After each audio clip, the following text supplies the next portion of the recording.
I just wanted to talk about a very simple toolkit, a triad that I thought up that helps me to be more flexible in my thinking, because in the past I've sometimes thought in a quite rigid way.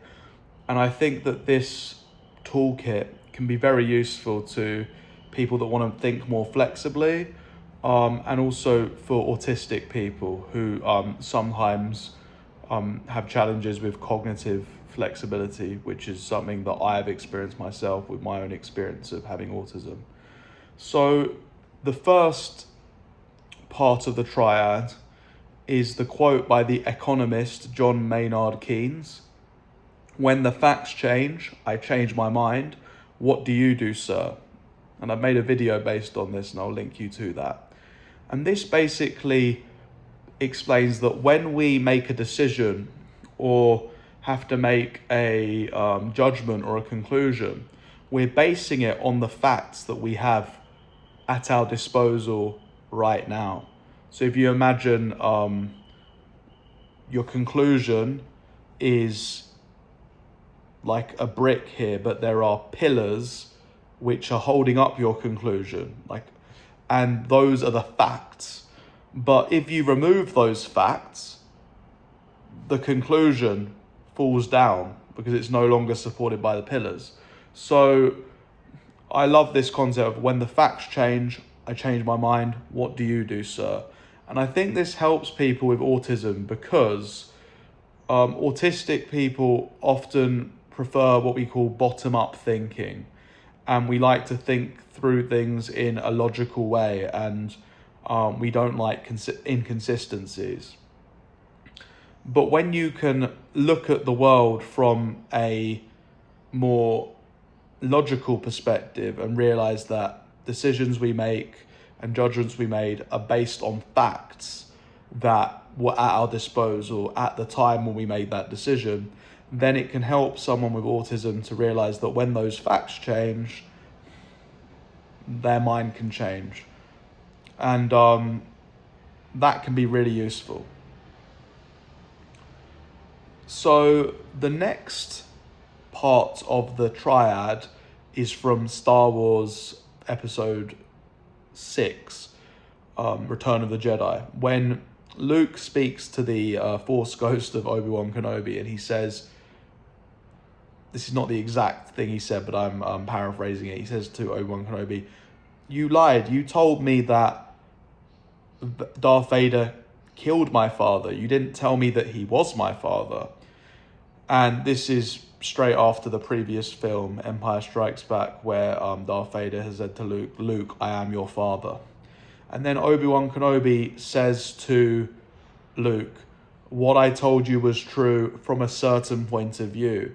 When your father became Darth Vader, he ceased to be Anakin Skywalker and he killed his previous self. He destroyed the previous self." So he says, "What I told you was true from a certain point of view."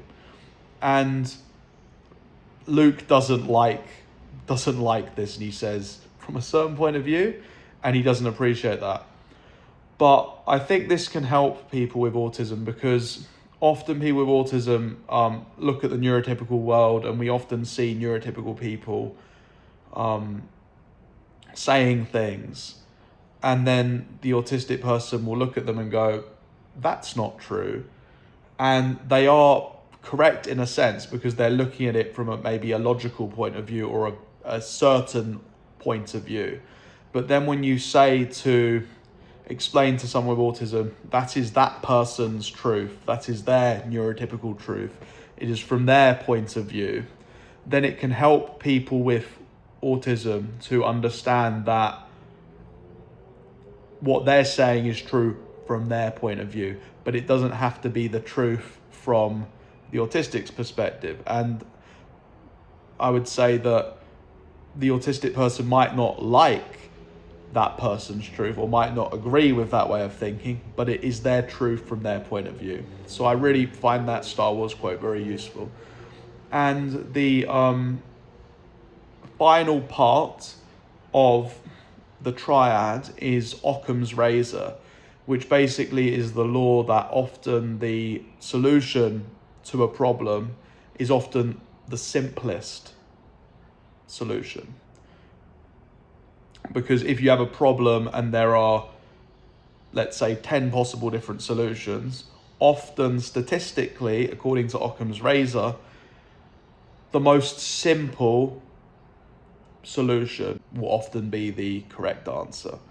And this is a tool or a heuristic that is used by humans, and I think it's used particularly by neurotypicals to make decisions in a very messy world, because we live in an unpredictable world, and sometimes we have to make decisions based on limited information or based on dynamic information which is changing all the time.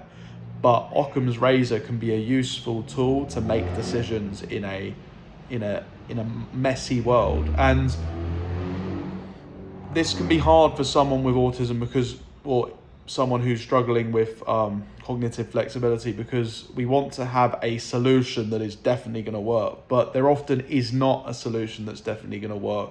And we sometimes have to use the tools we have at our disposal to make the best decision that we can.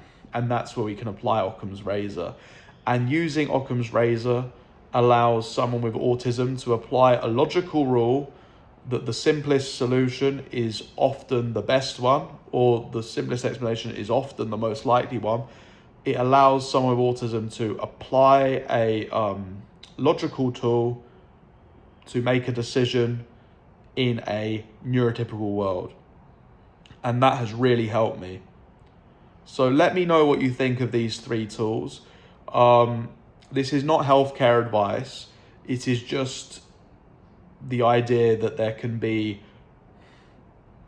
tools in our arsenal that can help us look at things from different perspectives and not be rigid in thinking all the time. And this has helped me very much. Blijf doorzetten, doorzetters.